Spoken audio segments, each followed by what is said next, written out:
Bismillahirrahmanirrahim. Assalamualaikum warahmatullahi wabarakatuh. Alhamdulillah wassalatu wassalamu ala Rasulillah wa ala alihi wa sahbihi wa man. Asyhadu an la ilaha illallah wahdahu la syarika lah wa asyhadu anna Muhammadan 'abduhu wa rasuluhu la nabiyya wa la rasula ba'dah. Subhanaka la ilma lana illa ma 'allamtana innaka antal azizul hakim innaka antal alimul hakim. Allahumma 'allimna ma yanfa'una wanfa'na bima 'allamtana warzuqna 'ilman wa 'amala. زدنا علما نافعا ورزقا طيبا وعملا متقبلا ولسانا ذاكرا خاشعا اللهم إنا نعوذ بك من علم لا ينفع ومن قلب لا يخشع ومن نفس لا تشبع ومن دعوة لا يستجاب لها. Ikhwani fi din wa akhwati fillah rahimani wa rahimakumullah jami'an. Bapak-bapak dan ibu-ibu yang semoga dirahmati oleh Allah Subhanahu wa taala. Alhamdulillah pada pagi hari ini Allah Subhanahu wa taala masih memberikan banyak sekali kenikmatannya kepada kita. Setelah Allah berikan nikmat iman, nikmat kesehatan, juga Allah berikan taufik sehingga Allah mudahkan semuanya untuk berjumpa kembali insyaallah dalam rangka mengkaji kitabullah Al-Quran. Kita akan mempelajari tentang tafsir khususnya di juz amma, dan alhamdulillah kita sudah sampai pada surah Al-Falaq. Kita sudah pelajari kemarin An-Nas dan sekarang insyaallah kita akan masuki surah Al-Falaq. Tentunya maaf atas keterlambatan ini. Insyaallah kita akan membahas surah yang dua dari bawah, yaitu surah Al-Falaq. Kemarin kita sudah membahas bahwa An-Nas dan Al-Falaq ini satu paket ya, dua sejoli ini. Disebut dengan surah Al-Mu'awwidhatan atau Al-Mu'awwidhatain. Jadi surah yang sangat ampuh saat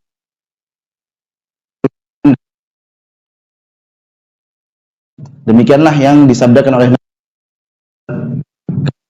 sahabat Uqbah bin Amir Al-Juhani, ya Uqbah, ala urka bi afdali ma ta'awwadha bihi al-muta'awwidhun. Itu yang paling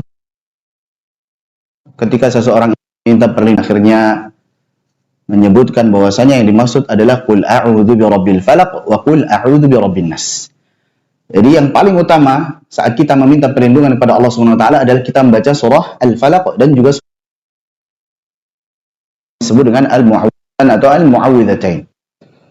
Dan juga sama dari Uqbah bin Amir bahwasanya Rasulullah sallallahu alaihi wasallam mengatakan kepada beliau, alam tara ayatin unzilatil lailata lam yura min, tidakkah engkau melihat ayat-ayat yang turun pada malam hari ini yang tidak ada sesuatu pun yang menyerupai ayat-ayat tersebut? Apa maksudnya? Qul a'udzu birabbil falaq wa qul a'udzu birabbin nas, yaitu surah Al-Falaq dan juga surah An-Nas. Perlindungan kepada Allah Subhanahu wa taala. Bahkan beliau mengatakan, karena Rasulullah sallallahu alaihi wasallam yata'awwadzu min 'ainil janni wa 'ainil insi. Dahulu Nabi sallallahu alaihi wasallam beliau meminta perlindungan kepada Allah Subhanahu wa taala dari keburukan mata jahat, baik itu mata jahat jin maupun mata jahat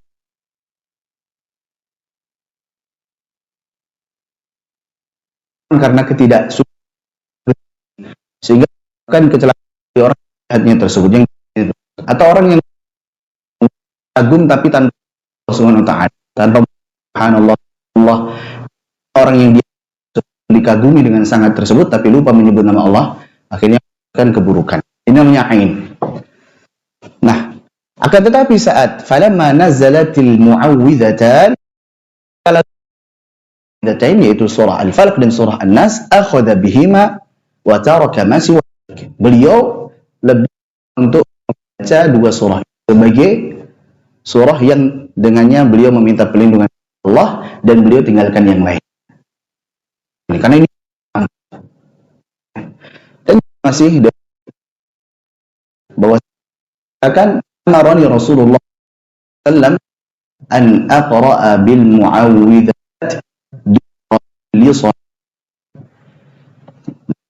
Rasulullah SAW mengatakan kepadaku agar aku al-mu'awwidhat. Kalau disebut lebih dari dua ya, satu itu mufrad, dua musanna, dua itu jamak. Nah, ini berarti jamak. Surah An-Nas, surah Al-Falaq, tambahan satu surah lagi yaitu surah dua surah.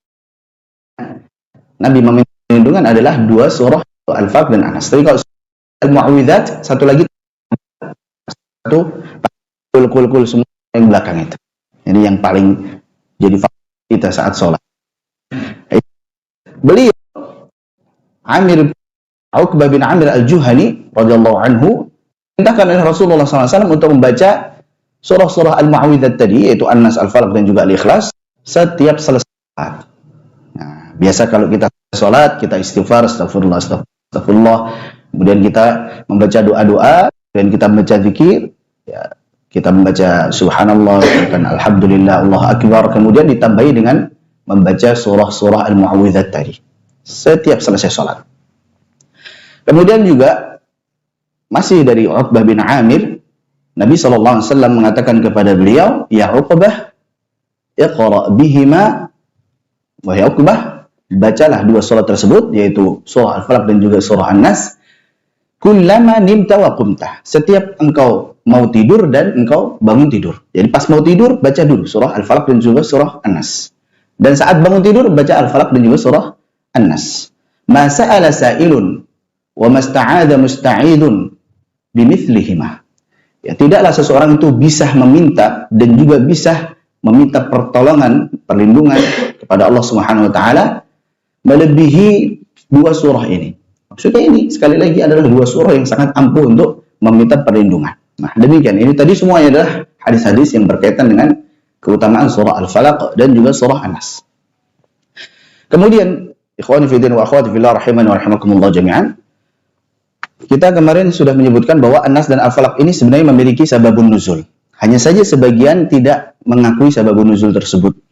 Sababun nuzul yang dimaksud tersebut adalah bahwa sebab turunnya Al-Falaq dan An-Nas ini adalah karena Nabi SAW pernah disihir oleh seorang Yahudi, yaitu Labid bin A'sam al-Yahudi. Labid, sebagian membaca dengan Lubid bin A'sam al-Yahudi. Seorang Yahudi, berarti ini sudah oleh ahli kitab yang sangat membenci dakwah Nabi SAW. Ketika beliau SAW disihir tersebut, bentuk sihirnya adalah beliau dihayalkan mendatangi istri-istri beliau, padahal tidak. Jadi bentuk sihir itu lain-lain ya, macam-macam. Ada yang kesurupan, ada yang begini, ada yang begitu, macam-macam. Jadi ini beliau dikhayalkan seolah-olah mendatangi istrinya, padahal tidak. Itu bentuk sihir yang ditimpakan kepada beliau. Kemudian akhirnya apa? Akhirnya ketahuanlah bahwa yang menyihir tersebut Labid bin A'sam al-Yahudi, dan yang kejamnya Labid bin A'sam al-Yahudi ini, ya, sangat kejamnya adalah bahwa buhul yang digunakan untuk menyihir Nabi SAW diletakkan di sumur tua, dan itu di bawah batu besar, paling bawah. Intinya susah untuk dilacak. Nggak tahu orang kalau semuanya lagi disihir, lagi disantet, kemudian buhulnya disimpan di mana, susah ditemukan. Nah, ini termasuknya. Ini karena beliau diruqyah oleh malaikat Jibril alaihissalam. Jadi Nabi Muhammad SAW diruqyah oleh malaikat Jibril, datang dua malaikat, yang satu adalah malaikat Jibril, kemudian diruqyah, dan kemudian diketahuilah bahwasanya buhulnya tersebut, ikatan-ikatan untuk menyihirnya tersebut ada di sumur tua dan di bawah batu yang besar. Akhirnya kemudian dibuka satu persatu, dan itu sejumlah ayat surah An-Nas dan juga surah Al-Falaq. Jadi ikatan-ikatannya sejumlah ikatan surah An-Nas dan juga surah Al-Falaq. Ala kulli hal, meskipun ada yang tidak setuju dengan sebab nuzulnya surah ini, tapi hadis tersebut dalam Sahih Bukhari dan juga Sahih Muslim. Nah, itu sudah masyhur. Jadi ada di Sahih Bukhari dan juga Sahih Muslim. Sehingga bagaimana kita menjawab terkait dengan orang yang mengatakan, masa Nabi kok disihir? Terus kalau disihir nanti ada kesalahan dong barangkali dalam menyampaikan wahyu, kan gitu syubhatnya. Jadi bagi sebagian ulama yang mengatakan nggak mungkin Nabi itu disihir, masa seorang Nabi loh ini. Kalau kita ya mungkin, ini seorang Nabi Muhammad SAW, masa bisa disihir sih? Tayyib.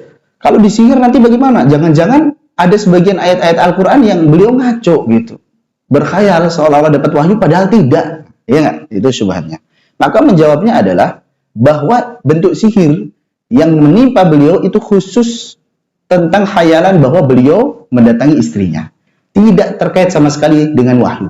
Tidak terkait sama sekali dengan wahyu. Sehingga tidak ada peluang beliau itu salah dalam menyampaikan wahyu atau dalam menyampaikan Al-Quran.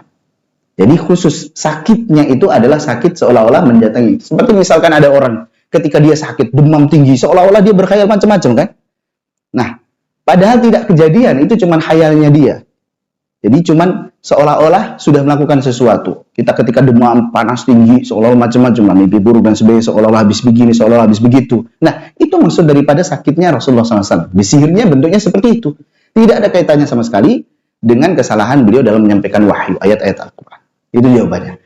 Dan kalau seumpamanya dikatakan bahwasanya Nabi SAW masa bisa disihir, ya Nabi Musa sekalipun pernah beliau merasakan efek dari sihir. Ya. Dalam banyak ayat tentang Nabi Musa dan juga penyihir-penyihir Fir'aun disebutkan banyak sekali. Contohnya, qala bal alqu. Nabi Musa mengatakan, ya sudah, kalian duluan yang lempar. Jadi ketika berhadapan dengan para penyihir Fir'aun, dengan mereka pun dengan tali-tali yang nantinya jadi ular. Fa idza hibaluhum wa 'isiyuhum yukhayyalu ilaihi min sihrihim annaha tas'a.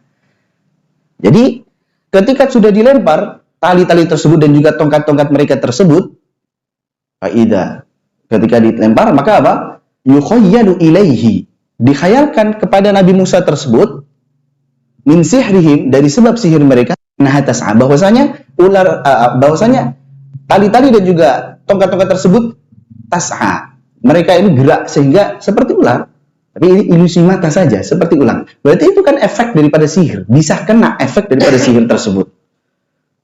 Sehingga tidak bisa ketika orang mengatakan, masa Nabi kok kena sihir atau kena efek dari sihir? Ya mungkin saja, itu pasti ada hikmah. Ketika Allah melakukan tersebut, pasti ada hikmah. Apa hikmahnya kalau kasusnya Nabi Muhammad? Hikmahnya Allah turunkan 2 surat ini, yang merupakan surah yang paling ampuh untuk meminta perlindungan. Itu hikmahnya.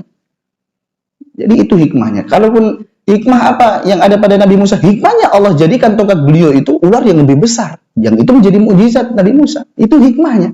Jadi pasti ada hikmahnya. Tanpa kita cari-cari apa sih hikmahnya? Pasti ada hikmah. Entah itu nanti atau tidak. Demikian. Nah, ini terkait dengan sababun nuzul surah Nas dan juga surah Al-Falaq. Ala kulli hal, apapun itu, apakah benar sababun nuzul hal tersebut atau tidak, maka yang menjadi poin pentingnya adalah bahwa Allah menurunkan surah Al-Falaq dan surah An-Nas untuk kita meminta perlindungan kepada Allah dari kejahatan makhluk-makhluknya. Ini surah yang paling ampuh ini. Jadi surah Al-Falaq dan surah An-Nas. Tafsir surah Al-Falaq. Lebih dahulu anak akan baca, kemudian silakan diikuti. A'udzu billahi minasy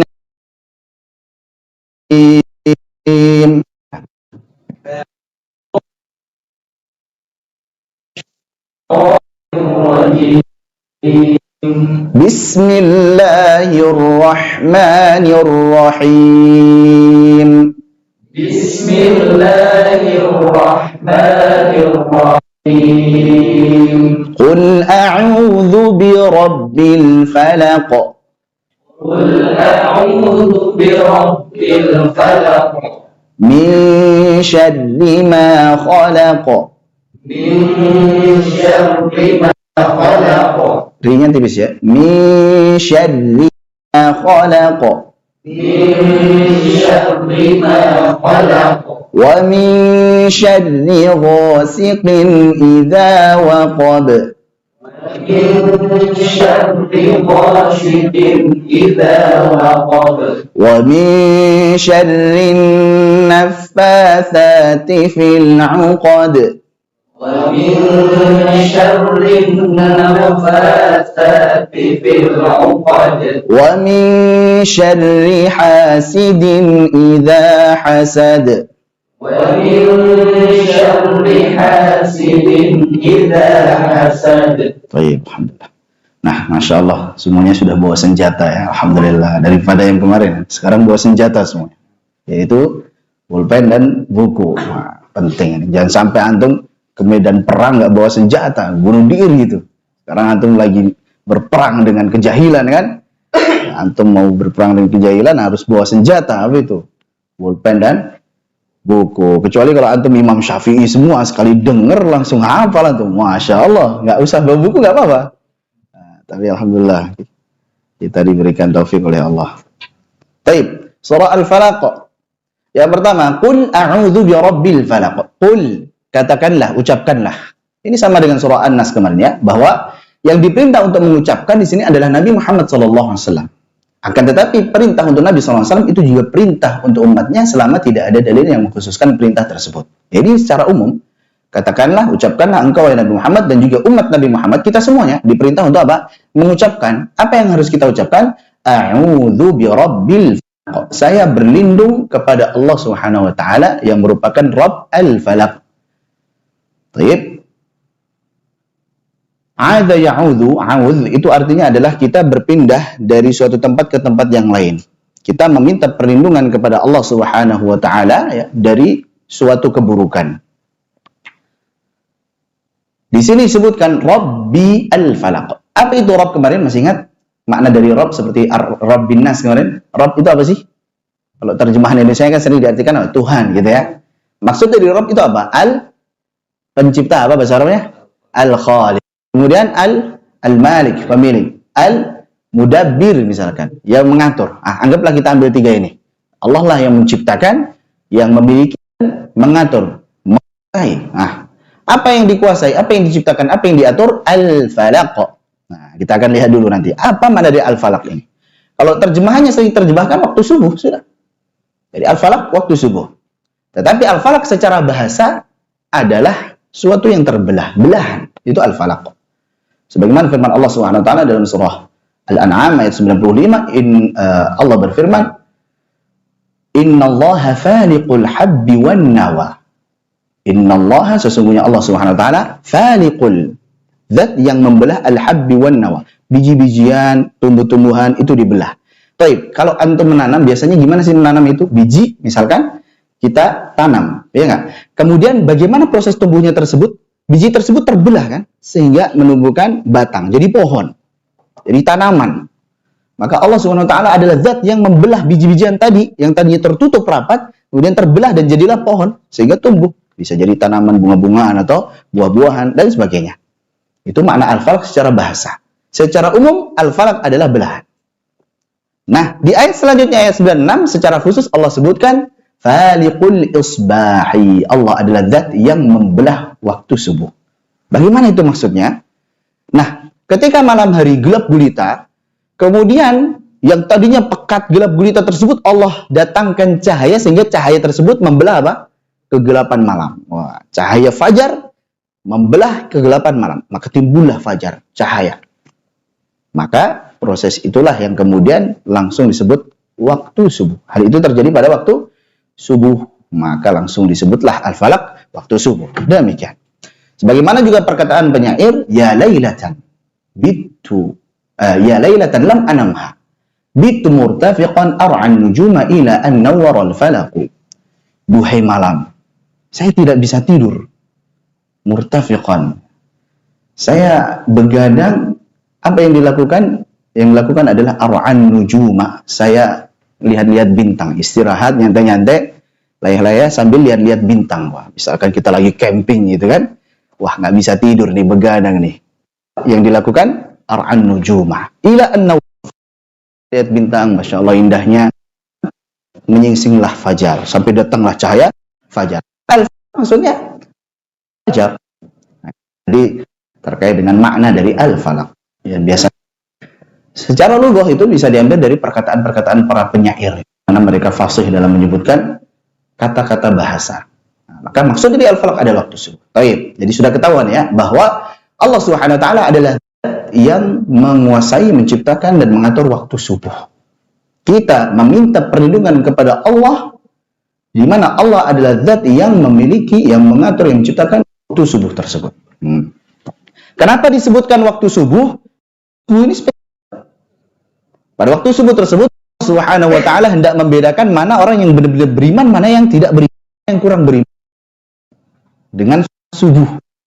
Salat subuh, Isya adalah dua salat yang sangat berat dilakukan oleh orang-orang. Alhamdulillah bagi kita, Allah berikan kemudahan untuk bisa melaksanakan salat subuh dan salat Isya secara berjamaah. Berbahagialah, insya Allah kita termasuk dari orang yang benar-benar beriman. Bersyukurlah. Namun, jika kita masih berat untuk melaksanakan salat subuh dan juga salat Isya, maka kita perlu banyak-banyak istighfar, perlu banyak-banyak bertaubat, agar Allah SWT kembalikan lagi semangat kita. Allah kembalikan lagi rasa manis dalam beribadah salat subuh dan salat. Karena Nabi SAW bersabda ya, dari sebuah hadis dari sahabat Abu Hurairah radhiyallahu anhu masyhur, "Athqalu sholati 'alal munafiqina sholatul 'isya wa sholatul fajar." Salat yang paling berat bagi orang munafik itu adalah salat Isya dan salat fajar, salat subuh. Walau ya'lamuna ma fihima la'atuhuma walau habwan. Seandainya mereka itu tahu pahala pada salat subuh dan salat Isya tersebut, pasti mereka akan betul-betul mendatanginya meskipun harus merangkak sekalipun. Lagi sakit, berdarah-darah, nggak bisa jalan, merangkak ngesot pun pasti datang. Karena pahalanya besar. 2 rakaat sebelum subuh saja pahalanya apa? Lebih baik daripada dunia dan seisinya. Siapa orang paling kaya di dunia ini? Dia tidak menguasai seluruh bumi. Tapi kalau orang yang dia bisa melakukan 2 rakaat sebelum subuh, maka khairum minad dunya wa ma fiha. Lebih baik daripada dunia dan isi-isinya. Masya Allah. Jadi orang yang paling kaya adalah orang yang bisa sholat 2 rakaat sebelum subuh. Masya Allah. Di sinilah ya. Bahkan sebagian ada yang berkata, kenapa udara subuh itu segar? Karena subuh tersebut tidak ada nafas orang-orang munafik. Tidur semuanya. Makanya seger. Nah, ini hanya kiasan saja ya. Ya, ini kiasan saja. Yang keluar orang-orang beriman. Ya, hanya kiasan saja. Motivasi saja. Supaya kita apa? Rajin sholat subuh. Masya Allah. Baik. Ini ayat pertama. Qul a'udzu birabbil falaq. Katakanlah, ucapkanlah Muhammad dan umat Nabi Muhammad SAW, saya berlindung kepada Rabbnya al-falaq, waktu subuh. Nah, saat Allah memerintahkan kepada kita, itu harus ada rasa optimisme di dalam diri kita. Ya Allah, ini Engkau yang memerintahkan saya untuk mengucapkan ini. Dan saya sekarang sudah mengucapkannya. Nah, pasti Engkau akan. Jadi kita pasti akan dilindungi oleh Allah SWT. Itu harus. Seorang yang berdoa itu harus ada rasa yakin di dalam dirinya bahwa doanya itu akan terkabul. Andai pun belum terkabul di dunia, yakinlah pasti akan disimpan untuk di akhirat. Pasti. Demikian. Dari apa kita meminta perlindungan? Min syarri ma khalaq. Ada nanti 4. Yang paling pertama, min syarri ma khalaq. Dari keburukan ma khalaq, apa yang Allah ciptakan. Jadi yang pertama, secara umum, kita meminta perlindungan kepada Allah dari seluruh makhluk ciptaannya. Apa saja yang Allah ciptakan. Baik itu manusia, baik itu jin, baik itu hewan, baik itu tumbuh-tumbuhan, baik itu benda-benda mati, kita meminta pertolongan kepada Allah, perlindungan kepada Allah dari seluruh keburukan makhluknya, semuanya. Maka kemarin pas lagi rame-rame corona itu, ya, vaksin apa yang paling kuat? Surah Al-Falaq dan Surah An-Nas, Anda bilang gitu. Loh, nggak percaya? Loh, ini jelas loh, kita disuruh untuk apa? Meminta perlindungan min syarri ma khalaq, dari seluruh keburukan makhluknya. Sekarang virus apa corona misalnya, itu makhluk ciptaan Allah. Ciptaan siapa? Inilah sama semuanya makhluk ciptaan Allah. Jadi masuk di situ gitu. Hanya saja ketika kita vaksin, kita kemudian berobat, kita menjaga pola hidup sehat, itu adalah sebab, itu adalah wasilah. Tapi Allah mampu menyembuhkan kita bahkan tanpa kita menempuh sebab sekalipun. Hanya saja di dalam kehidupan ini ada aturan-aturan, ada prosedur. Kalau mau begini, nanti prosedurnya begini. Tidak langsung jebret tiba-tiba. Anak mau kaya, udah nyantai-nyantai di masjid aja. Kaya, enggak gitu. Ada prosesnya. Allah bisa membuat kita kaya misalkan tanpa sebab yaitu bekerja. Tapi prosedurnya, aturan mainnya dalam kehidupan biasanya harus ada usaha dulu. Demikian. Sama juga di dalam kita kemarin lagi sakit dan sebagainya. Kita jaga pola hidup sehat. Kemudian kita berobat, itu upaya kita. Bertawakal adalah kita menempuh sebab, kemudian menyerahkan hasilnya kepada Allah Subhanahu wa taala. Itulah tawakal yang sebenarnya. Baik, jadi kita kembali min syarri ma khalaq, dari keburukan seluruh ciptaan Allah Subhanahu wa taala. Syarri, keburukan, itu juga bisa diartikan kepedihan. Kepedihan. Ya. Dosa itu adalah kepedihan. Suatu kepedihan. Meskipun sebagian bahkan kebanyakan dosa itu enak ketika melakukannya, tapi pasti akan berakhir dengan kepedihan, kegundah gulaan. Jadi senantiasa mendapat kegelisahan. Kenapa? Karena seorang pernah mengatakan tafnal ladzadzatu mimman nala safwataha minal harami wa yabqal khizyu wal 'ar. Kelezatan ya, karena dosa itu sifatnya sementara. Ya mungkin enak, misalkan berzina, misalkan mencuri untung, kemudian korupsi untung dan sebagainya, kayaknya enak gitu. Tapi itu sementara. Mimman nala safwataha minal haram. Kalau diperoleh dengan cara yang haram. Jadi kalau yang diambil sementara fana. Baqal khizyu wal aru, dan pasti akan berakhir dengan dan juga penyesalan, kegundah-gulanaan. Yang dia dosa pasti gak ada yang tenang, pasti gelisah hidupnya. Wa tabqa awaqibu maghabbatiha la khaira fi ladzatin an-nar. Yang terus nantinya akan menyebabkan kegelisahan terus dan tidak ada kebaikan sedikit pun dari kelezatan yang ujungnya adalah neraka. Ini syarr, maksudnya diantaranya adalah kepedihan. Contohnya dosa, keburukan. Secara umum syarr adalah keburukan. Ma khalaq. Baik, jadi kita tadi sudah sebutkan ya bahwa ma khalaq seluruh makhluk ciptaan Allah SWT, baik itu manusia, baik itu jin, baik itu tumbuhan, hewan dan juga benda-benda mati, semuanya. Lanjut. Wa min syarri ghasiqin idza waqab, dan dari keburukan ghasiqin. Ghasiqin ini diartikan waktu malam. Idza waqab, saat dia masuk. Maksudnya saat mulai gelap gulita. Ya, dari sore muncul kemudian senja, muncullah kemudian apa? Gelap. Nah, saat mulai gelap gulita, disitulah waktu malam yang dimaksud pada ayat ini. Wa min syarri ghasiqin idza waqab. Jadi ghasiq diartikan waktu malam. Sebagaimana firman Allah Subhanahu wa taala, aqimus sholata liduluki syamsi ila ghasaqil laili wa qur'an al-fajr. Ini termasuk ayat favorit, sering dibaca oleh para imam. Aqimus sholata liduluki syamsi ila ghasaqil laili. Ila ghasaqil lail maksudnya adalah saat apa? Masuk malam. Maksudnya saat gelap gulita. Saat waktu maghrib dan juga waktu isya yang dimaksud dalam ayat ini. Jadi masuk malam.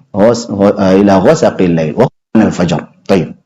Jadi kita kembali bahwasanya wa min syarri ghasiqin idza waqab, tatkala gelap gulita. Di sini kita juga diminta perlindungan pada Allah dari hal tersebut, yaitu dari waktu malam. Karena waktu malam, khususnya nanti waktu maghrib sampai isya, orang-orang tua kita terdahulu ya sering ya menasihati kita. Kalau udah waktu malam, waktu maghrib dan isya itu udah suruh masuk anak-anak. Ya, pintu-pintu ditutup, jendela ditutup, karena setan dari golongan jin itu berkeliaran tatkala itu. Dan ada hadis yang agak lupa lafadznya, tapi maknanya bahwa jangan kalian itu lepaskan hewan ternak dan juga anak-anak kalian dari waktu maghrib sampai berakhirnya waktu isya. Kenapa? Karena saat itulah setan dari golongan jin itu berkeliaran. Kama qala Rasulullah SAW. Jadi jangan sampai hewan ternak dan juga anak-anak. Oh, ini nyama-nyamain hewan ternak dan anak-anak. Enggak, bukan begitu maksudnya. Hewan ternak itu kan nggak bisa baca zikir pagi sore sendiri kan. Dia berzikir tapi maksudnya ya rawan untuk bisa diganggu oleh setan dari kalangan jin. Juga anak-anak dia belum bisa baca zikir sendiri dan rawan untuk diganggu setan maupun jin. Maka jangan heran orang maghrib keluar, akhirnya apa? Tidurnya selawal terus, ya maghrib dibawa keluar kan. Itulah waktu dimana kita harus menjaga agar tidak diganggu oleh setan dari kalangan jin. Dan juga waktu malam ini munculnya banyak sekali kejahatan. Yang tadinya siang mungkin ada, tapi malam lebih banyak, lebih berani. Maling itu jam kerjanya kan malam. Walaupun ada juga maling siang ya kan. Tapi seringnya malam, apalagi zaman-zaman dahulu. Ya begal itu seringnya malam itu. Kalau udah jam 12 ke atas mau subuh itu banyak itu, apalagi sana itu kan di jalan CBL tuh. Itu kasusnya terus. Pasti kalau jam 12 ke atas sampai subuh kasusnya. Kalau jam 12 ke bawah masih aman. Jadi saat itulah kejahatan-kejahatan muncul. Banyak orang mangkal, kan perempuan atau setengah perempuan jadi-jadian. Masya Allah, ini godaan semuanya. Dan juga hewan-hewan berbahaya, hewan buas. Apalagi kalau di padang pasir zaman dahulu, serigala padang pasir muncul. Ular-ular yang berbisa muncul. Atau kita lah biasa kalau tinggal di dekat sawah dan sebagainya itu, kelabang lah, kaki seribu, macam-macam muncul biasanya pas waktu malam. Saat kita tertidur, jangan sampai mereka itu mengganggu kita, membahayakan kita. Itulah kenapa kita berlindung kepada Allah dari waktu malam. Wa min syarri ghasiqin idza waqab. Demikian. Kemudian berikutnya wa min syarrin naffatsati fil 'uqad.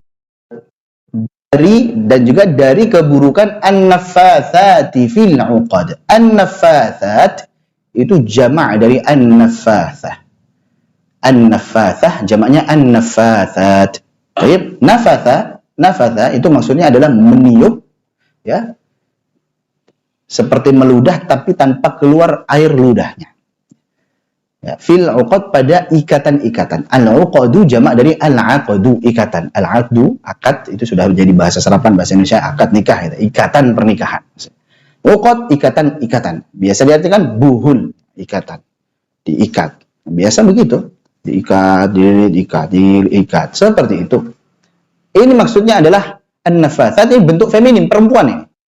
Ya, yang perempuan-perempuan yang meniup pada buhul-buhul. Meniup pada bulbul. Jadi tadi nafatha itu meniup seperti meludah tapi tanpa keluar air ludah. Ya, seperti seperti itu, enggak sampai keluar air ludahnya, itu nafatha. Kenapa disebutkan perempuan-perempuan penyihir di sini? Karena zaman jahiliyah emang kebanyakan penyihir itu perempuan. Kebanyakan penyihir itu perempuan. Bukan berarti tidak ada penyihir laki-laki. Kalau di sekarang banyak penyihir laki-laki. Penyihir laki-laki banyak. Kenapa pakainya lafaz perempuan? Yang pertama, karena maksud dari nafathah di sini bukan maksudnya feminim atau perempuan, tapi maksudnya sesuatu yang sering dilakukan, atau banyak dia lakukan, sering dia niup-niup pada buhul-buhul, udah terlalu sering. Meskipun pelakunya laki, maka ada tak maftuhahnya yang biasanya digunakan untuk tanda feminim atau perempuan. Seperti misalkan al-allamah, ini ada tak marbutoh, ini berarti perempuan. Enggak, al-allamah, orang yang terkumpul banyak ilmu di dalamnya, seorang alim yang terkumpul ilmu dia, al-allamah, ada taknya kan itu ya. Bukan berarti yang ada taknya itu selalu perempuan.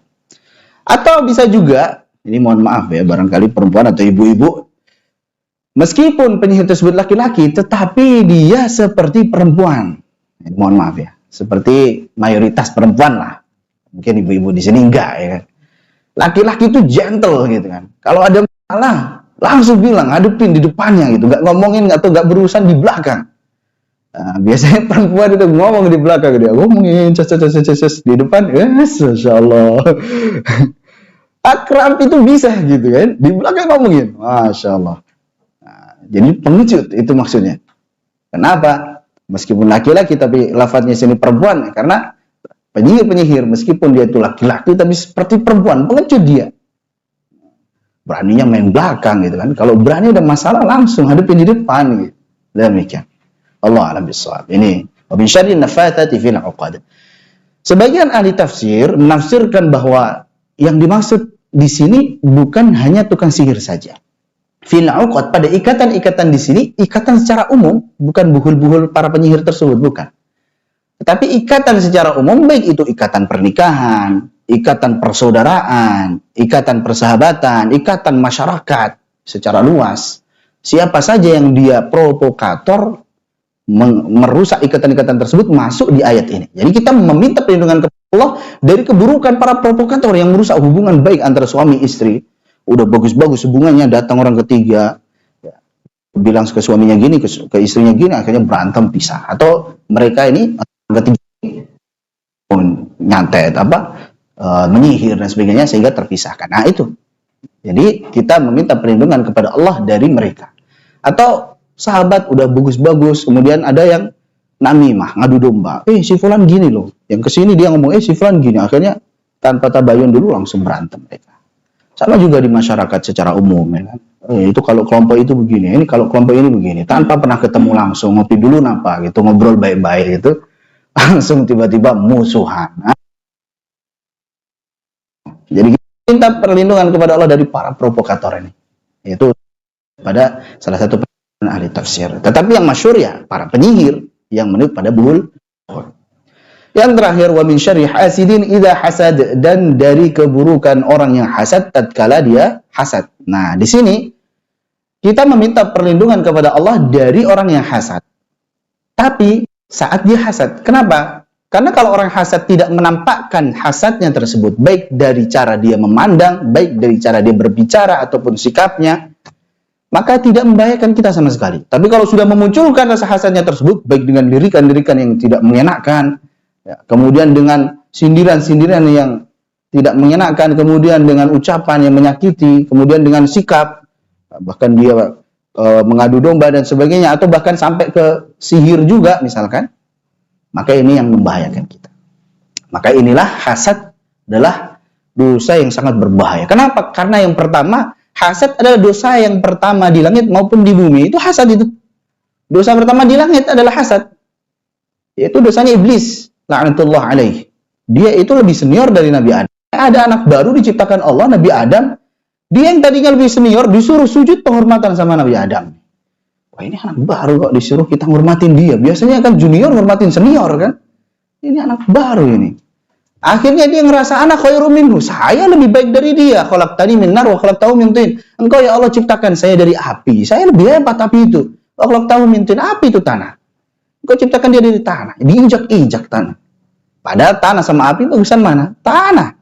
Tanah dilempar benih tumbuh dia segar hijau, masya Allah. Tapi kalau api malah merusak, menghancurkan, membakar. Maka kemudian apa? Ini di sombongnya tersebut, enggannya dia untuk bersujud penghormatan tersebut adalah karena iri kepada Nabi Adam alaihissalam. Kok bukan saya? Saya ini lebih bagus dari dia. Nah, ini dosa pertama yang ada di langit. Kemudian berujung kepada diusirlah dari surga. Bahaya. Yang kedua, juga dia adalah dosa pertama di bumi. Dosanya anak Nabi Adam. Ya, kalau masyhurnya Qabil sama Habil gitu kan. Qabil dia iri kepada saudaranya Habil. Kenapa? Tatkala berkurban yang diterima malah kurbannya Habil. Karena Habil ini mempersembahkan hewan-hewan ternak yang bagus, terbaik, ya, gemuk-gemuk, paling bagus, dan dia ikhlas. Sedangkan Qabil dia mempersembahkan yang jelek-jelek dari hasil-hasil tumbuh-tumbuhan, buah-buahan, sayur-sayuran yang kurang bagus. Akhirnya tidak diterima. Watlu alaihim naba abnai adama bil idh qarraba qurbanan fatuqbila min ahadihima wa lam yutaqabbal min al-akhar qala la'aqtulannak. Ya, ingatlah, bacakanlah kisah dua anak Nabi Adam tatkala Allah perintahkan mereka untuk berkurban, yang satu berkurban, satu kurban, kemudian Allah terima salah satunya, Allah tidak terima salah satu yang lain, maka yang tidak diterima mengatakan la'aqtulannak. Sungguh benar-benar saya akan bunuh kamu. Ini saudaranya sendiri, satu darah, satu bapak, tapi kemudian mau dibunuh. Dosa pertama di bumi adalah hasad. Akhirnya menyebabkan dosa berikutnya itu pembunuhan. Akhirnya nyesal pas sudah membunuh sekalipun nyesal. Waliyadzubillah. Itulah kenapa hasad ini sangat bahaya, karena pertama dia adalah dosa pertama di langit dan di bumi. Yang kedua, hasad akan menyebabkan seseorang tidak mau menerima kebenaran. Kalau namanya nggak suka, namanya iri, hasad, mau kebenaran nampak di depan mata, dinasihatin, dikasih tahu gimana pun nggak akan terima. Namanya nggak suka, gimana? Iya ente benar, tapi anak nggak suka. Udah pokoknya anak nggak mau nerima. Sama ini hasadnya apa? Ahlul kitab, di mana mereka mengaku sebagai sebaik-baiknya manusia, kaum superior. Semua nabi rata-rata dari mereka. Tapi bejatnya mereka, setiap ada nabi dibunuh lagi, nabi dibunuh lagi, nabi dibunuh lagi. Banyak nabi. Nabi totalnya ada 124.000 lebih, tetapi banyak dari kalangan Bani Israel yang kemudian mereka bunuh. Mereka bunuh. Anbiya abi ghairil haq. Mereka sering sekali membunuh para nabi tanpa hak. Nah, saat Nabi Isa, beliau kemudian diangkat oleh Allah ke langit, belum mati Nabi Isa. Masa fatrah lama ditunggu-tunggu, ini nanti nabi terakhir yang mereka tunggu-tunggu, yang mereka yakin bahwasanya dari golongan mereka, ditunggu-tunggu gak datang-datang. Ciri-cirinya sudah sangat mengenal mereka. Alladzina atainahumul kitab ya'rifuna abna'ahum. Orang yang diberikan Alkitab, yaitu ahlu kitab, Bani Israel, mereka mengenali ciri-ciri Nabi Muhammad itu. Kenal banget. Kalau semuanya ketemu, oh ini pasti Nabi Muhammad, ini nabi terakhir nih. Mereka sangat kenal. Kama ya'rifuna abna'ahum, sebagaimana mereka mengenal anak-anak mereka. Bapak-bapak, ibu-ibu pasti kenal sama anaknya. Nggak mungkin, ini anak saya bukan ya? Pasti kenal gitu. Tapi kadang bingung juga, ada ibu-ibu yang nggak tahu, tiba-tiba lupa ingatan gitu. Anaknya siapa ini gitu. Itu anakmu gitu. Masih bingung juga, itu anakmu. Canda Bu ya. Jadi itulah mereka mengenal Nabi Muhammad SAW sebagaimana mengenal anak-anak mereka. Artinya kalau muncul Nabi Muhammad dengan ciri-cirinya, pasti mereka harusnya beriman karena tahu itu Nabi terakhir. Nyatanya karena yang diutus bukan dari bangsa mereka, yang diutus dari bangsa Arab, di mana bangsa Arab adalah al-ummiyin, para kaum yang buta huruf. Maksudnya buta huruf sini bukan nggak bisa baca tulis sama sekali, mereka bisa baca, bisa nulis. Bahkan orang-orang Arab, orang-orang yang paling fasih di zamannya, lagi tinggi-tingginya sastra Arab mereka, bahasa mereka. Maksud dari al-ummiyin adalah mereka buta huruf dari kitab-kitab yang sebelumnya. Mereka nggak bisa baca Taurat, Injil, nggak bisa. Itu maksud al-ummiyin gitu. Nabi seorang ummi, para sahabat seorang ummi gitu kan. Huwallazi ba'atsa fil ummiyina. Nabi diutus oleh Allah kepada kaum yang buta huruf, tidak bisa membaca dan menulis. Bukan tidak bisa baca dan menulis sama sekali. Ya, buktinya ada yang bisa menulis gitu. Maksudnya tidak bisa baca dan tulis apa kitab-kitab sebelumnya. Itu maksudnya. Baik. Nah, ini jadi kenapa hasad berbahaya? Yang kedua karena menjadikan seseorang menolak kebenaran. Sama juga orang udah tahu yang benar begini, dalilnya dari Al-Quran begini, dari hadis begini, perkataan para ulama begini, semua jelas. Tapi namanya udah nggak suka, ya udah gimana lagi? Nggak mau nerima. Nah, ini bahaya. Kenapa nih? Ini karena adanya hasad. Waliyadzubillah. Bahaya ini, penyakit hati yang bahaya. Kemudian berikutnya yang ketiga, hasad menyebabkan amalan baik seseorang itu hangus. Sebagaimana sabda Nabi SAW, iyyakum wal hasada, hati-hati kalian dengan hasad. Fa innahu ya'kulul hasanati kama ta'kulun narul hataba. Karena hasad itu akan membakar kebaikan-kebaikan sebagaimana api yang membakar kayu bakar. Jadi api yang membakar kayu. Ya, ini hati-hati. Kenapa? Karena hasad akan memusnahkan kebaikan-kebaikan yang pernah kita lakukan. Ini yang ketiga, hati-hati, bahaya. Maka bagaimana supaya kita tidak hasad? Kita bersihkan hati kita, jangan sampai ada rasa benci, ada rasa iri, hasad kepada sesama kaum muslimin. Sebagaimana yang diajarkan oleh Allah Subhanahu wa taala. Walladzina ja'u min ba'dihim yaquluna rabbana ighfir lana wa li ikhwanina alladhina sabaquna bil iman wa la taj'al fi qulubina ghillan lil ladzina amanu rabbana innaka ra'ufur rahim. Itu doanya. Ya Allah, wahai Tuhan kami, ampunilah kami dan juga orang-orang sebelum kami, dan janganlah Engkau jadikan di dalam hati kami ini ghil, rasa gondok, rasa jengkel, rasa hasad, rasa iri, dengki terhadap sesama kaum mukminin. Nah, inilah doa yang diajarkan oleh Allah SWT agar kita terbebas daripada hasad. Demikian. Jadi kalau untuk kita jangan sampai kita hasad. Yang penting jangan sampai kita hasad. Kalau ada orang hasad dengan kita bagaimana? Sabar. Isbir. Sebagaimana perkataan penyair, isbir ala madadil hasudi fa inna sabaraka qatiluhu. Sabarlah terhadap apa? Kejahatan, keburukan orang yang hasad kepadamu. Kenapa? Karena sesungguhnya kesabaranmu itu akan membunuhnya. Udah sabar aja, ujung-ujungnya dia akan mati dengan kebenciannya ke hasatannya tersebut. Qul mutu bi ghairikum. Katakanlah matilah kalian dengan rasa dendam kalian, dengan rasa gondok kalian. Nah, itu. Pasti akan terbunuh dengan rasa hasadnya tersebut. Dia akan gelisah sendiri. Orang hasad itu kasihan gitu. Siang malam dia cari kesalahan orang terus. Lihat orang susah dia. Lihat orang susah, senang dia SMS. Senang melihat orang susah, susah melihat orang senang. Harusnya SMS juga senang melihat orang senang dan susah melihat orang susah. Itu harusnya. Tapi gimana lagi, udah hasad kan? Kannari ta'kulu ba'daha illam tajid ma ta'kulu. Sebagaimana api yang akan memakan dirinya sendiri, memakan sebagian dan sebagian lain. Antum kalau lihat ada api, gampang lah, antum bakar aja itu kertas misalkan. Ada apinya kan? Nah, apa yang akan terjadi ini api? Pertama dia makan kertas, dia akan bakar kertas. Kalau kertasnya udah habis, dia mau bakar apa lagi? Akan bakar dirinya sendiri kan? Kannari ta'kulu ba'daha illam tajid ma ta'kulu. Seperti api yang tadinya bakar sekiranya habis semuanya, kalau udah nggak ada lagi yang bisa dibakar, nggak ada lagi bisa dimakan oleh api tersebut, akhirnya dia makan dirinya sendiri, habis, lama-lama mati juga gitu. Itulah kenapa kita harus sabar dengan orang yang hasad. Maka itulah ya beberapa yang kita sampaikan secara ringkas. Mohon maaf karena lirik-lirik jam terus karena waktu antum terbatas ya kan. Anda coba untuk ringkaskan, semoga bermanfaat. Tapi pas banget jam 8. Alhamdulillah. Nggak ada pertanyaan. Kalau ada pertanyaan nanti sama Ustadz yang lain insya Allah ya. Semoga bermanfaat. Kesimpulannya bahwa surah Al-Falaq ini adalah surah yang paling ampuh untuk minta perlindungan. Sering baca-baca surah Al-Falaq ini. Khususnya saat selesai sholat, sebelum tidur, setelah bangun tidur, dan juga saat zikir pagi dan petang. Insya Allah kita dilindungi dari segala kekuatan. Insya Allah. Baik. Berikutnya juga kita yang pertama tadi, jangan sampai kita juga masuk kepada orang-orang yang hasad. Jangan sampai. Selain kita meminta perlindungan dari orang yang hasad, ketika dia hasad, jangan sampai kita merugi orang-orang yang hasad itu. Kalau di istilah agama sebenarnya ada, selain hasad adalah ghibthah. Ya. Kalau hasad itu kan dia berharap hilangnya nikmat Allah dari orang tersebut.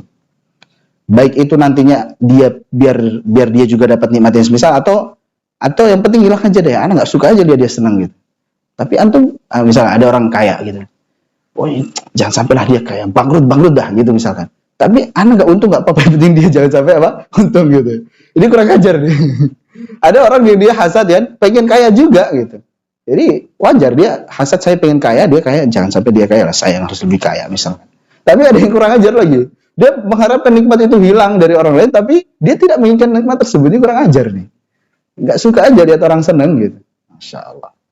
Tapi kalau istilah agama ada ghibtah. Ghibtah itu kita iri terhadap orang lain, tapi tanpa berharap nikmat tersebut hilang dari orang lain. Contoh misalkan, si fulan kaya ya, Masya Allah, anak pengen juga kaya lah. Tapi tanpa berharap apa? Dia bangkrut, tanpa berharap dia miskin. Gitu. Si fulan pintar, Masya Allah, saya pengen juga pintar gitu. Tanpa berharap dia jadi bodoh. Atau si fulan Masya Allah cepat hafalannya, si fulan Masya Allah rajin ke masjid, si fulan Masya Allah dia rajin sedekah, rajin beramal. Kita pengen juga seperti dia, tapi tanpa berharap nikmat tersebut hilang darinya. Ini namanya ghibtah, dan ghibtah tidak mengapa. Maka dikatakan al-mu'minu yaghbid wal munafiqu yahsud. Orang mukmin itu dia itu ghibtah, ya dia iri tapi tidak berharap nikmat tersebut hilang dari orang lain. Sedangkan orang munafik dia iri dan berharap nikmat itu hilang dari orang lain. Waliyadzubillah. Baik, cukup insyaallah. Subhanaka wa bihamdik asyhadu an la ilaha illa anta astaghfiruka wa atubu ilaik. Wassalamualaikum warahmatullahi wabarakatuh.